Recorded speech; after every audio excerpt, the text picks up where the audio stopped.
up, y'all, and welcome back to Found Bytes, a game review series. My name is Brian, and I'll be your host.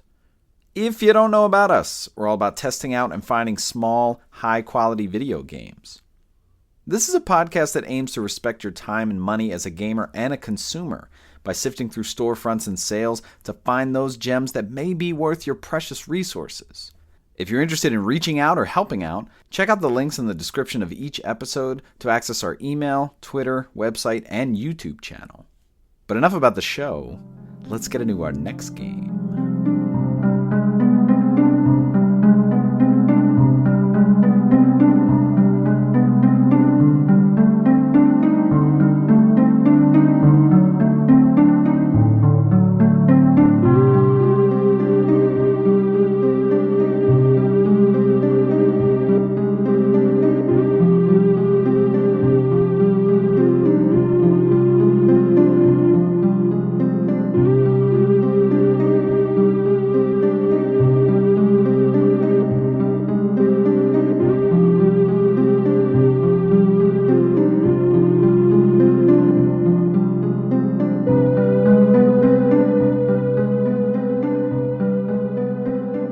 Crow Country is the game for this week's episode.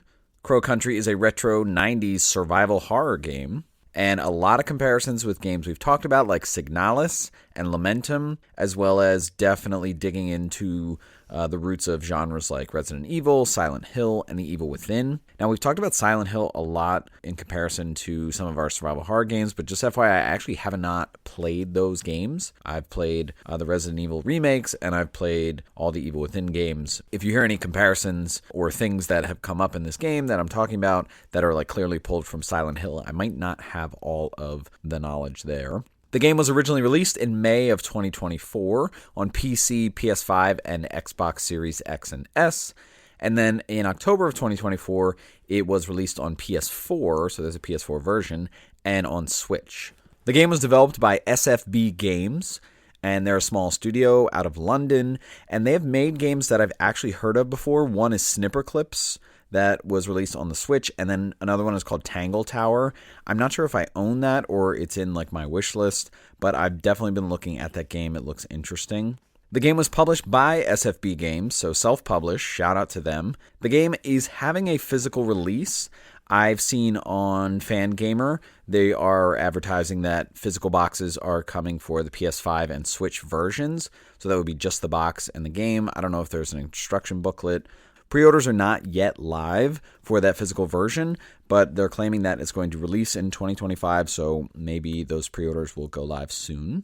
The game was released with an MSRP of $19.99, and those physical versions, don't know the price yet, but I would imagine somewhere between $30 and maybe $45.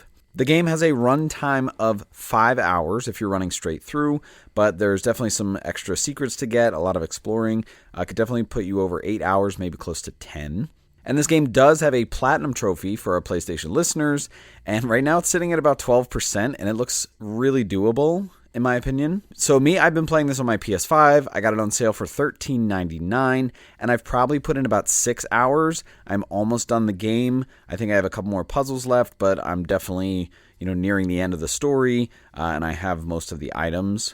And in terms of recommendation, I hadn't really heard about this game, but Chris Raygun on Sacred Symbols has mentioned this a couple times as like a throwback to the survival horror vibe and a nice kind of love letter in a modern release. And so I definitely love the retro survival horror. I love resource management games and the vibe here with the theme park and kind of like a murder mystery going on. So I was definitely intrigued, and I decided to pull the trigger and dive in.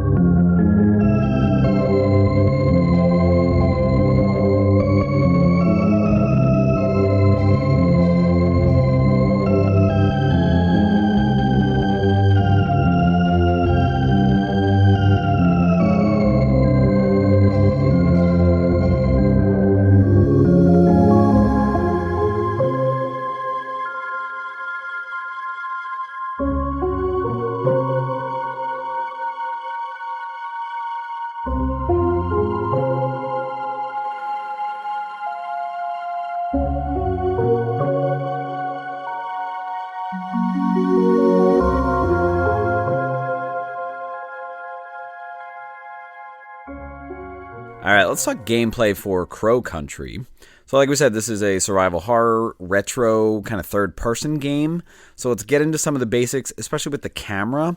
It's interesting because the setup is that the angle is very steep, kind of angled upwards, maybe like more than a 45 degree up from the flat plane of the ground that you're standing on. It gives me a very N64 PS1 vibe, especially it reminds me a lot of like Mystical Ninja, kind of that camera angle, but more in the aspect of Harvest Moon 64 where like it's fixed on the horizontal, like where the angle that you're looking down, but you are allowed to do like a full 360 rotation with like the horizontal, so you can spin around your character, but you can't like zoom in, you can't like see higher up like on the top of their head, so like the vertical angle does not change, but horizontally you can go like 360 all the way around your character. And there are multiple buttons that you can press that'll like reset so that the camera looks exactly where your character is looking. So at any time, like you can move your character in any direction, but you're going to also have control of the camera. But if you, for example, like pull your gun up to aim, automatically the camera's going to set behind your character so you're looking where they're looking. You can vary the speed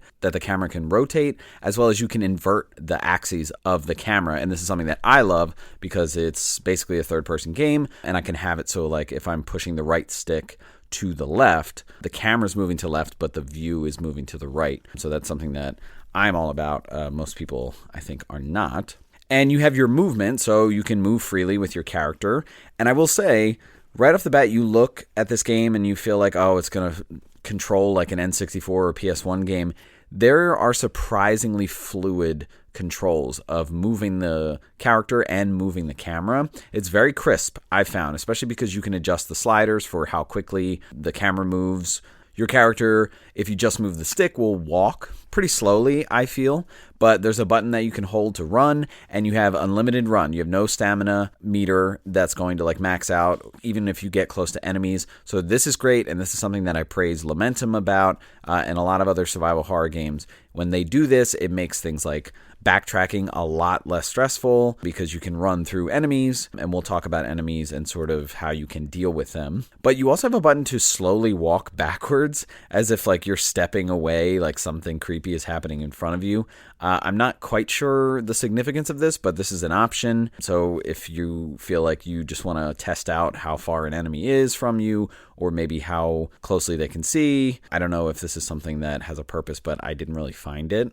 And you will have guns, so you're going to be able to aim and shoot. And much like traditional survival horror, you cannot move while you're aiming. But once you pull up your gun to aim, your movement joystick is going to control where the aim is. And there'll be like kind of an X that's dictating where you're going to shoot. And pretty early on in the game, you will find a laser for your pistol that will make aiming a lot easier, or at least you'll be able to see the trajectory all the way up until the spot that it's going to hit. And when you pull up the aim for your shooting, you're really only going to have like a 180 degree view, depending on the direction that you're facing. So the camera won't change, but you're not going to be able to turn the cursor like all the way around so that your character aims behind themselves. So it's kind of just in your 180 field of view that you're going to be able to aim. And it gets a little interesting because the depth and the height perception can be tough with the viewing angle. So it takes a little trial and error. Like there are going to be things that are high or low that you do have to aim at. Sometimes there'll be moving objects, and depending on where the aim is and the laser and what the X is landing on,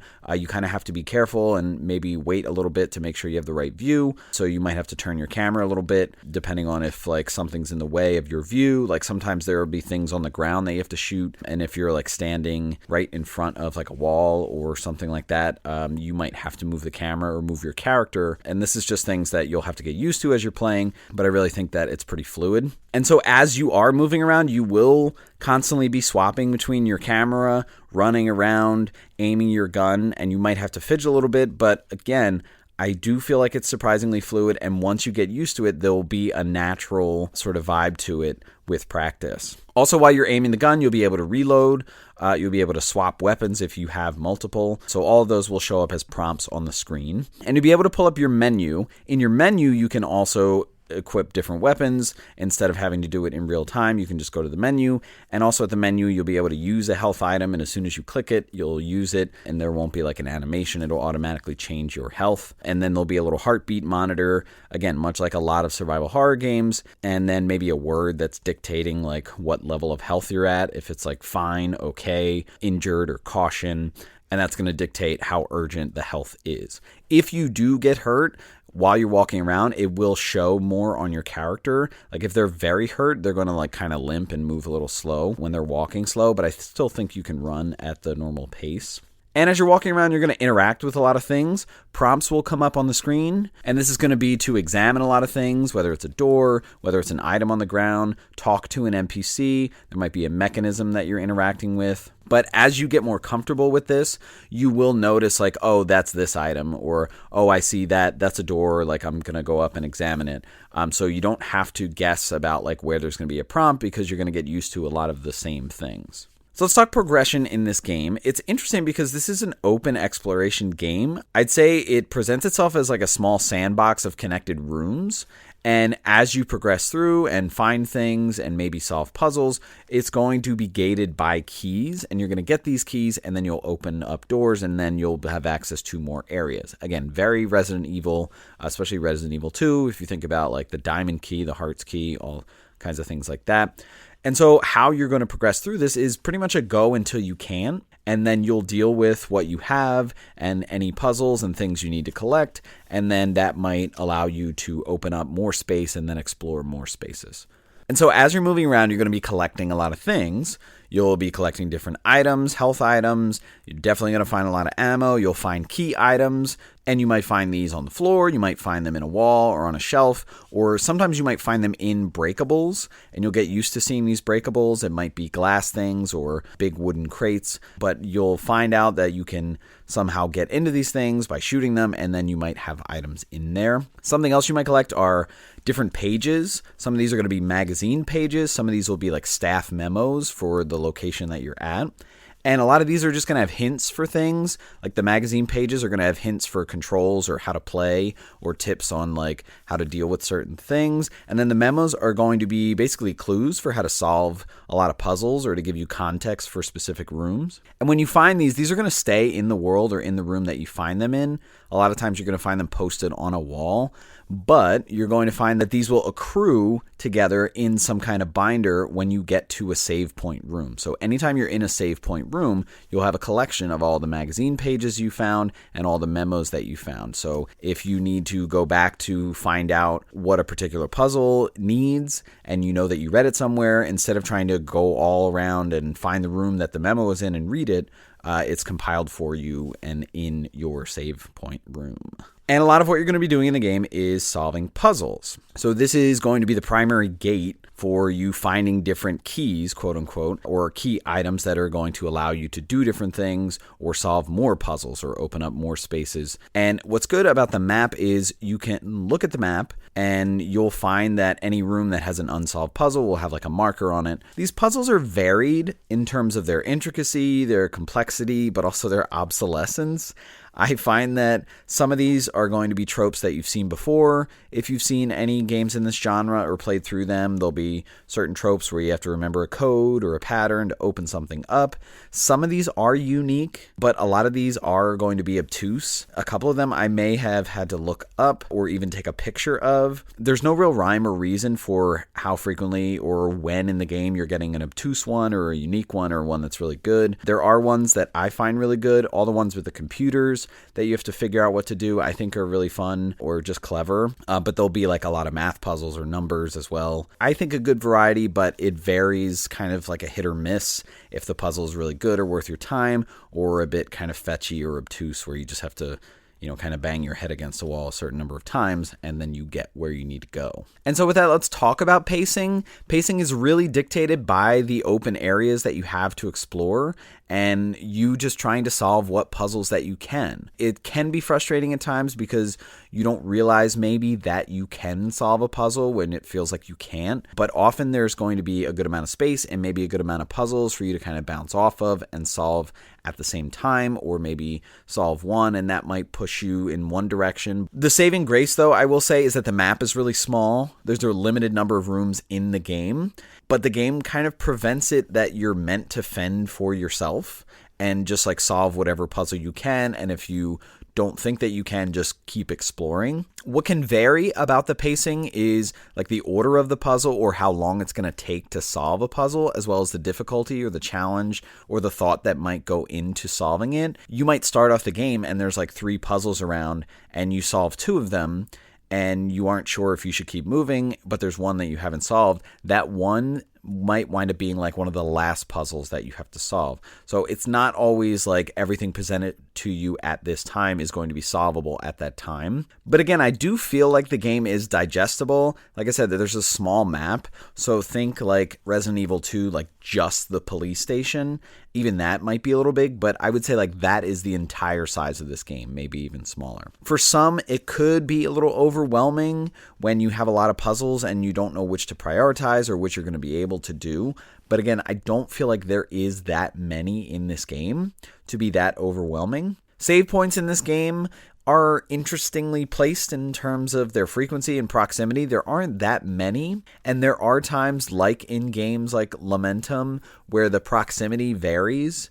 And sometimes the choice between like, oh, which save point should I go to is kind of obsolete because they're both like 2 rooms away. But I will say that choice is also a good thing because you will find that you're going to be backtracking to go back to a save point and reread notes and clues, or sometimes you'll take a picture of things on the screen, which I did. But again, the relevant note for solving a puzzle might not always be in that correct room. So having options to go to different save points from wherever you are or whatever room you're in to try and solve a puzzle might actually be a beneficial thing. And of course, you're going to find a lot of enemies, and you'll find right in the beginning that a lot of these enemies are just kind of freely roaming in different rooms or different hallways, and you always have the option to kill them or to run past. And you may want to take that strategy if you want to conserve ammo. If you do kill enemies, they will stay dead. However, more enemies will consistently populate in rooms, and I think it gets triggered when you solve a certain puzzle or get to certain rooms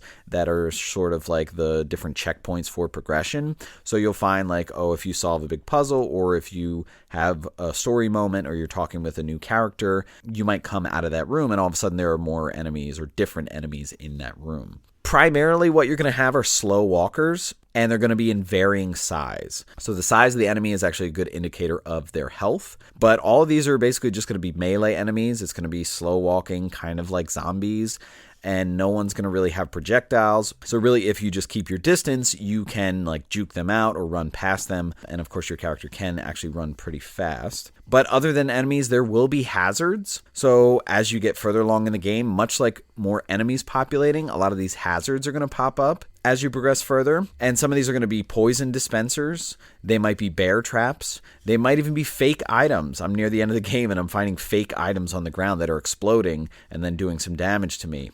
And so this is going to get into the strategy, the cost-benefit analysis of, should I clear enemies versus should I avoid them? Because clearing enemies obviously is going to take ammo, but avoiding them is all of a sudden going to really populate some of these rooms, and the one main room gets really populated, and so trying to run around once you get in there can eventually start to be a little crowded.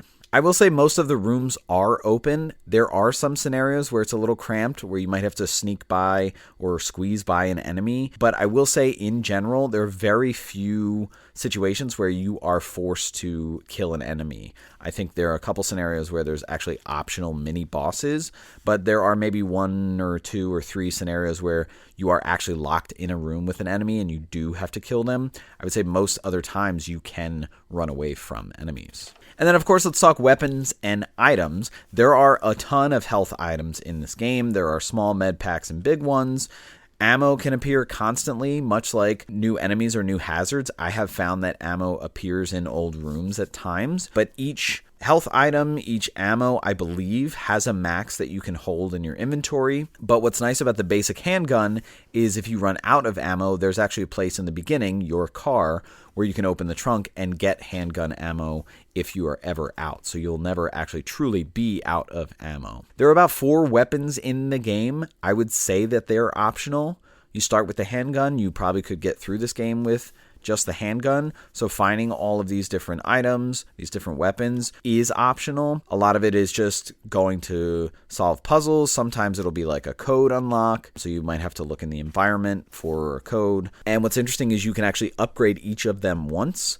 And those are also found out in different rooms, whether you're solving a puzzle to access it or it's just there. But these are actually going to be for trophies, upgrading all the weapons. You will also find grenades that you can toss, and that functions similarly like aiming the gun. You just aim your gun, and then wherever you're aiming, they kind of underhanded toss the grenade, and that can do an AoE effect and actually kill a bunch of enemies. But there's also the option to use some of the hazards in the environment. For example, the bear traps, if you step on them, that's going to do damage to you. But if you can slowly back away and lead an enemy to walk into it, it's actually going to hit them.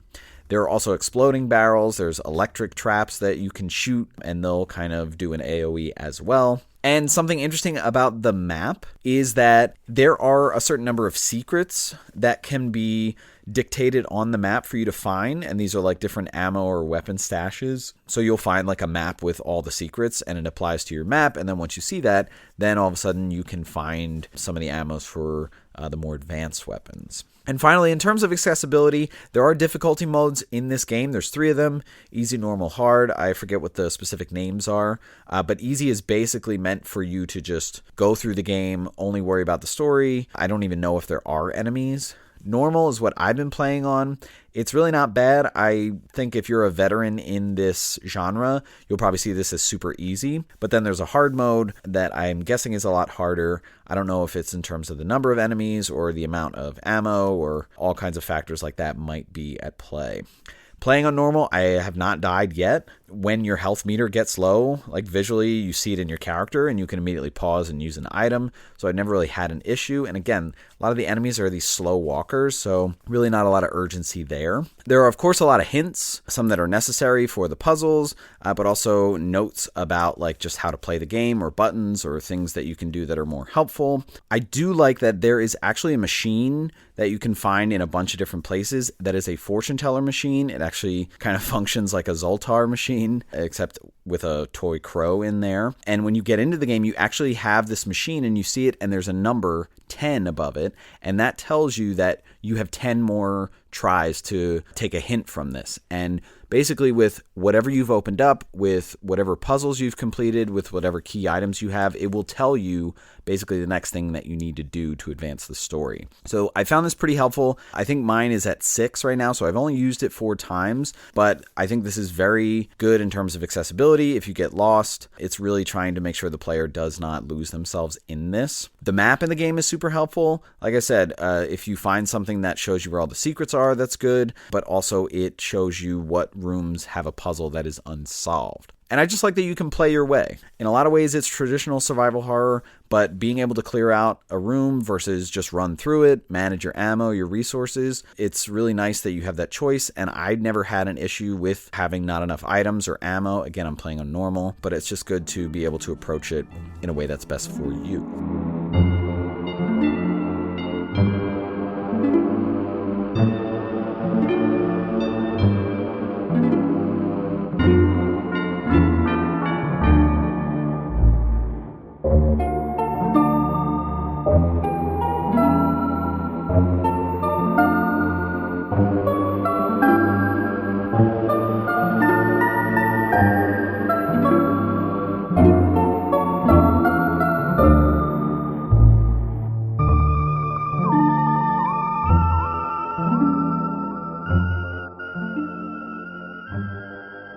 All right, let's talk about the vibe of Crow Country, and let's start with the visuals. So this is, let's take a trip back in time to PS1, N64 era, these 3D models.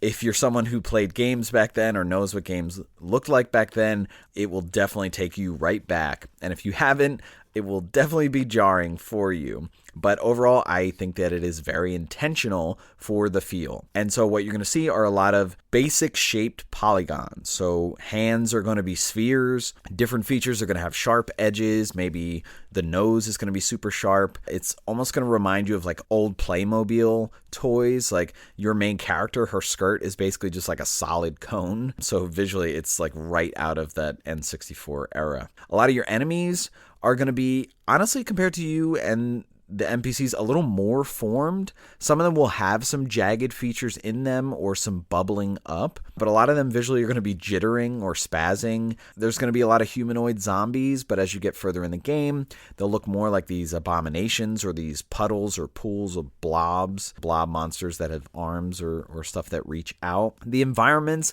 you're going to see a lot of wood grain, some structures like some mini houses. The floor is definitely going to change, whether it's wood grain or whether it's concrete or in different areas, like it's going to be sandy. But you will see these little building structures, almost like you are kind of at a theme park or like a nightmare amusement park. A lot of the image, just as you're looking at the game, is very grainy, almost like it's on a CRT TV. Definitely intentional, but because of that, you can't make out a lot of full detail. Combined with the fact that everything is fairly dark, very drab, the colors, it looks like an old film, like you can't make out too much detail, but you definitely know things are there. Everything is shaded very dark, and things are just colored brown or green or tan. There are some times where it's blue, but a lot of it is just very drab, basic colors. And despite a lot of the items and the ammo also not standing out color-wise, it's not like, hey, this thing is glowing or anything like that. It's still easy to recognize them just by their shape. So color is not something that I think is really taken advantage of in this game in terms of things standing out, but I don't think that it sets it back. Now, there are some indicators, like, for example, when you come to a doorway, this reminds me so much of Harvest Moon 64 because it's like the doorway will have a cutout of like the path starting into the next room, and then it'll just be black, and there'll also be an arrow. So it's really trying to communicate to you, you're going off into this room. And really, when you're walking around in a room or in a hallway, the area behind the immediate thing that you're seeing is not populated. It's just like black. So again, that reminds me very much of sort of that N64. Like when you come to the corner, there's just nothing there telling you like this is the edge of reality, I guess. There'll be a lot of signs that you come across that you can read, but also things that you'll see written on the walls that you can read just visually, not by having to interact with it. There'll be like blood on the walls. Things will be written. It reminds me a lot of Dead Space, sort of that environmental communication. And also the indicator of the aim, once you get the laser, that is like a very bright orange or red, and the X of where it's going to hit to help you guide where you're going to be shooting. The audio in this game, I really like the music. It's good. It's very dark. It's very looming. And it can vary depending on the area that you're in. It can seem a little more chipper. When you're in the safe rooms, I love this. There's like this warm music that you hear, but it's very Twin Peaks, I feel. There's this trepidation, like even though you're sitting by a fire and things are very warm, there's this underlying like, I don't feel comfortable in this scenario or what's going on. And there will be sound effects. I feel like this is minimal at times, groans of enemies or sounds of something that you're interacting with for a puzzle. It can be a bit jarring. There were times where I actually had to turn it down because I feel like the sounds were just like kind of jolting me, or my wife downstairs was actually hearing it and I feel like it was disturbing her. I don't know if that's something that I could check in the menus for the levels of sound, but just a little jarring at times. And then, of course, the themes and the setting. Creepy theme park. I mean, this is awesome. This is right up the alley of survival horror, and it starts with you're an investigator and there's been a missing persons report and the park has been closed for a long time, and you walk in and there are monsters roaming and you're just wondering like, what happened here? What is going on? And so there's an investigation, you're reading newspapers and you're really digging deeper. Something's going on. You're reading about the history of this place and the person who founded it. There was a scandal and maybe something supernatural. There were definitely times where I got a little BioShock vibe of like someone who made this land and all of a sudden it's falling apart and you can't find them. And there's also the question of you and your role and who you are. And I haven't beaten the game, so I don't have all the pieces, but just very enticing, very interesting, even though it's very simple. And at times maybe it feels like a premise that maybe we've heard of before. And of course, a lot of typical tropes that you might see in a survival horror game, but what I love about this game is that it's poking fun. There's a lot of self-awareness in this game, and that should be fairly obvious just from the visuals and what it's trying to present itself as, which is kind of a love letter to this series. But you'll have characters that are doofuses. There's this one cop who's like, a little scared and his car broke down. He's riding a bicycle and he's pretending that he's hurt, but really he's hiding. A lot of the dialogue is witty and it can be very simple, but I like the quips. I like your character and sort of the things that she says to herself or that she says as if no one's listening, but clearly it's for you and it's poking fun at things that would normally happen in a survival horror game. So I think that a lot of these things put together, if you've played in this genre, are really going to make you smile a lot. And I think that adds to the charm and the presentation of what they're trying to offer up here.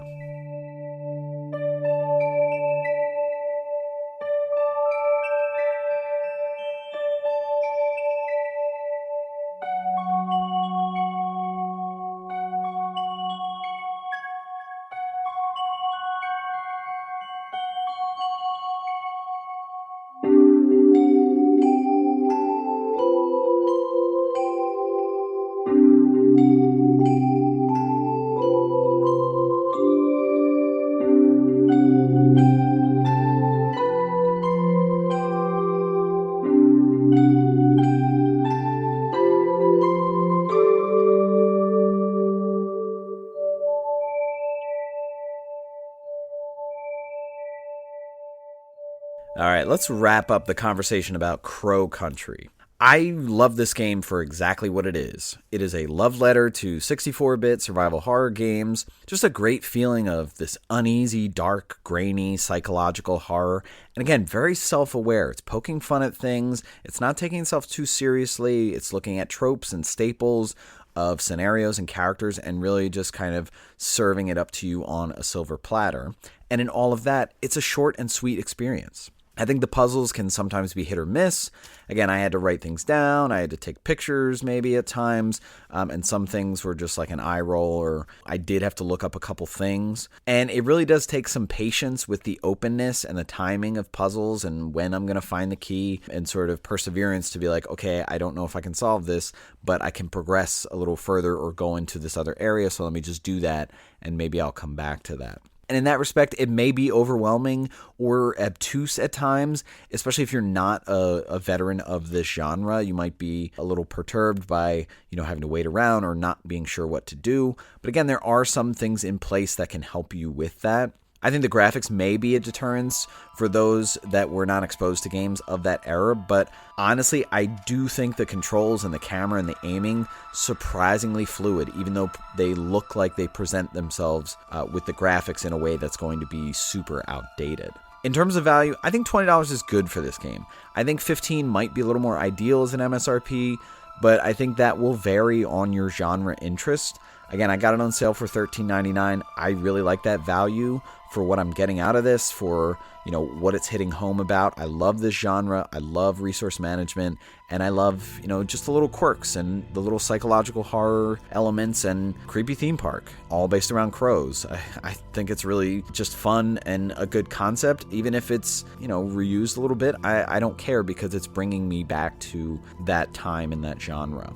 Again, I think the Platinum seems pretty easy. I think this is going to be great for completionists or people that even love the genre. I think this is going to be right up your alley. But still, I think this is a good choice for anyone who wants to try for the vibes and the puzzles and maybe even dip their toe into some survival horror for the first time. And so I do highly recommend this game. All right, that's going to wrap it up for this episode. Stay tuned for our next episode to see what new game we found for you.